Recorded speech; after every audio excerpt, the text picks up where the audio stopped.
Assalamualaikum warahmatullahi wabarakatuh. Perkenalkan, nama saya Anggi Prasetya, mahasiswa PPG Prajabatan Universitas Riau, program studi pendidikan guru sekolah dasar. Pada kesempatan kali ini, saya akan menyampaikan kampanye praktik baik untuk memenuhi ujian akhir semester mata kuliah perspektif sosiokultural dalam pendidikan.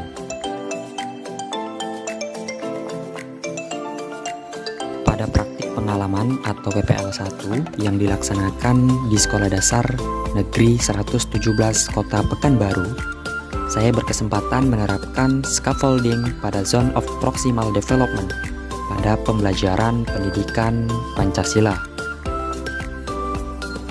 Intervensi terkait penerapan scaffolding pada Zone of Proximal Development atau ZPD.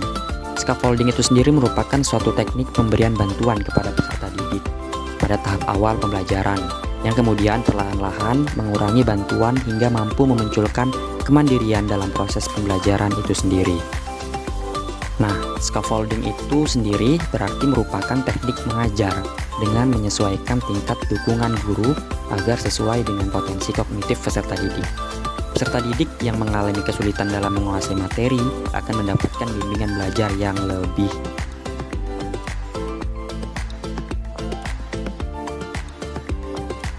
Metode scaffolding ini adalah konsep dari Zone of Proximal Development atau ZPD oleh Vygotsky, yang diartikan sebagai serangkai tugas yang sulit dikuasai anak secara sendirian, namun dapat dipelajari melalui bantuan orang lain yang ahli, seperti guru atau kerjasama dengan teman sejawat siswa itu sendiri.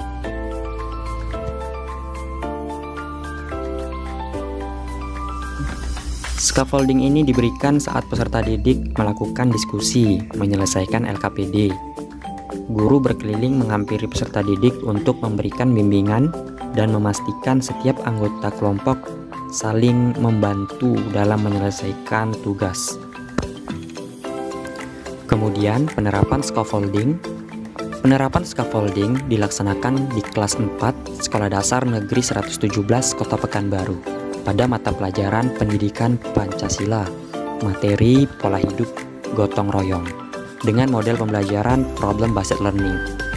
Dalam hal ini, terlebih dahulu saya menyampaikan materi yang kemudian baru diberi latihan soal. Saya mengurangi bantuan sampai peserta didik secara mandiri dapat menyelesaikannya.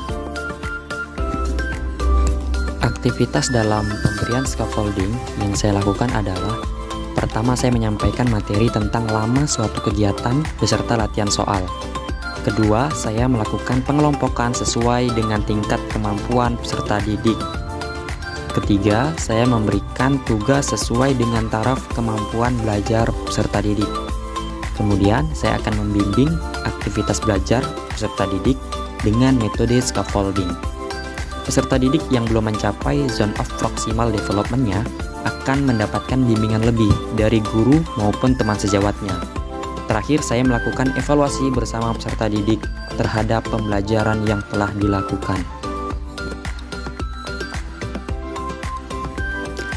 Hasil yang dicapai dalam penggunaan scaffolding dalam pembelajaran yaitu peserta didik mampu terlibat aktif dalam mengikuti pembelajaran, menciptakan lingkungan belajar yang suportif, dan menerima kelebihan serta kekurangan peserta didik.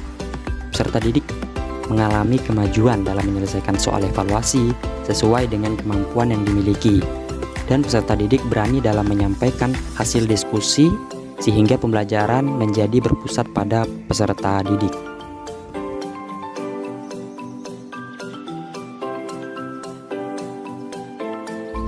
Ya, pembelajaran dan replikasi terkait penerapan scaffolding pada Zone of Proximal Development.